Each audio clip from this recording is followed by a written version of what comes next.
അന്തഃപുരയ്ക്കു ദീപമായവൻ, സ്നേഹമുള്ളവൻ വാത്സല്യമുള്ളവൻ, ധ്യാനിപ്പോർക്കഭീഷ്ടസിദ്ധിയേകിടുന്നവൻ,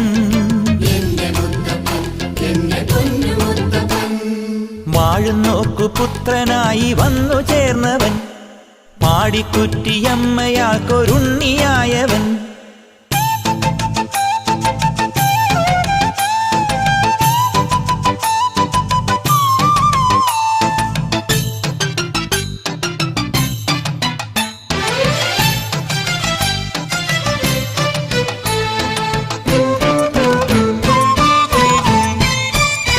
Kunnathur പാടിയിങ്കലേഖനായവൻ,